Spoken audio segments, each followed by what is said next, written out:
Lesson 16, weighted averages in a triangle. Our aim will be, let's investigate the relationships between the medians of a triangle.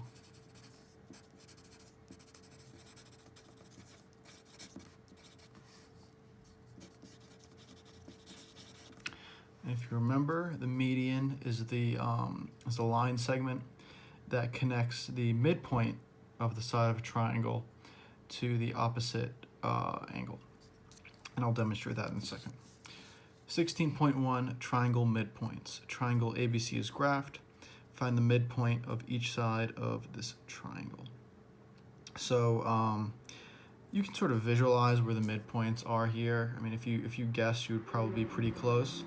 But I'm just gonna make sure that I'm 100% accurate, so I'm gonna use our method for finding the midpoint. So the first thing I'm gonna do is I'm gonna label all my vertices. And here we've got 2, 1, and 2, 7. And here we've got 6, 3.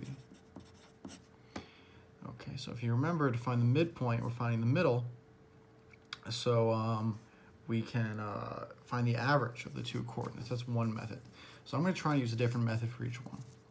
So for AB, I'm going to add my two x values together, 2 and 6. I'm going to divide them by 2 to find the average.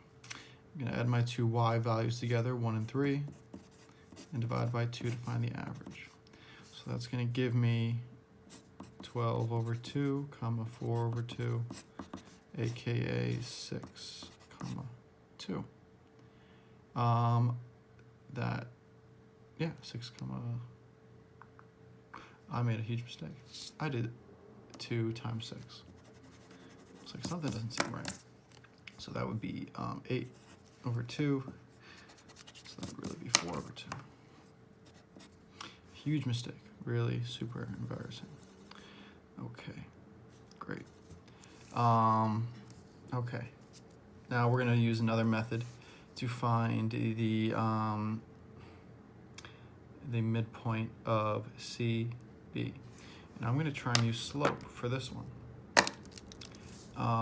So if I'm going from C to B, I can see I'm going over this many units and down this many units. So over 4, down 4. So if I want to go halfway, I'm only going to go over 2 this time. I'm only going to go down 2 this time. And we can see that where these two coordinates meet, it's going to be right there in the middle. So that is at 4, 5. And lastly, the way we are, maybe our least favorite way, I enjoy doing it, is using a compass. So we can always just put our center on one end, and then our favorite construction, the perpendicular bisector. So we went a little bit more than halfway from both sides.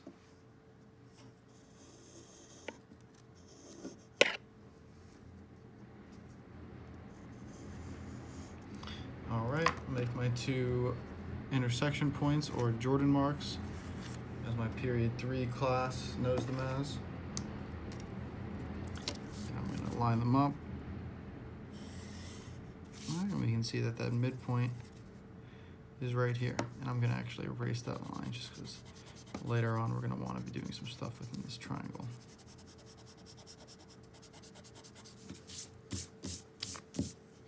All right.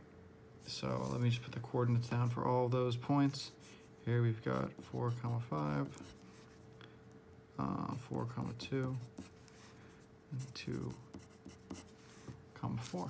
And those are our 3 midpoints. If I wanted to create a median, we take the midpoint and we extend it to the angle opposite it.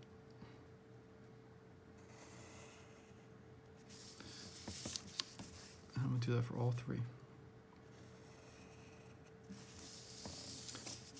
And what you'll notice which really tells us that we've done a nice job, or yeah, that we've done a nice job, is that right here, all three intersect at one point.